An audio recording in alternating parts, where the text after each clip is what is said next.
তোমার কাছে খুব বেশি কিছু চাইনি, শুধু একটু গুরুত্ব চেয়েছিলাম।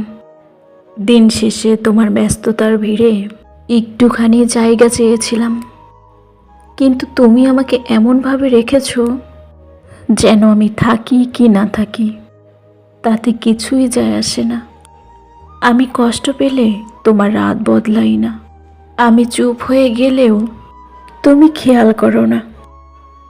অথচ আমি তোমাকে এমনভাবে ভালোবেসেছিলাম যেন তোমাকে ঘিরে আমার সব বেঁচে থাকা।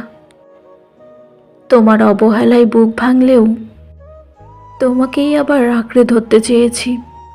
এখন বুঝি সব মানুষ ভালোবাসতে জানে না, কেউ কেউ শুধু অভ্যাস হয়ে পাশে থাকে, আর সেই অভ্যাস ভেঙে গেলে মানুষটা একদম একা হয়ে যায়। আমিও এখন ভেতরে ভেতরে ক্লান্ত, হাসি ঠিকই কিন্তু ভালো নেই একটুও, কারণ যাকে নিজের শান্তি ভেবেছিলাম সেই আমাকে সবচেয়ে বেশি কাঁদিয়েছে।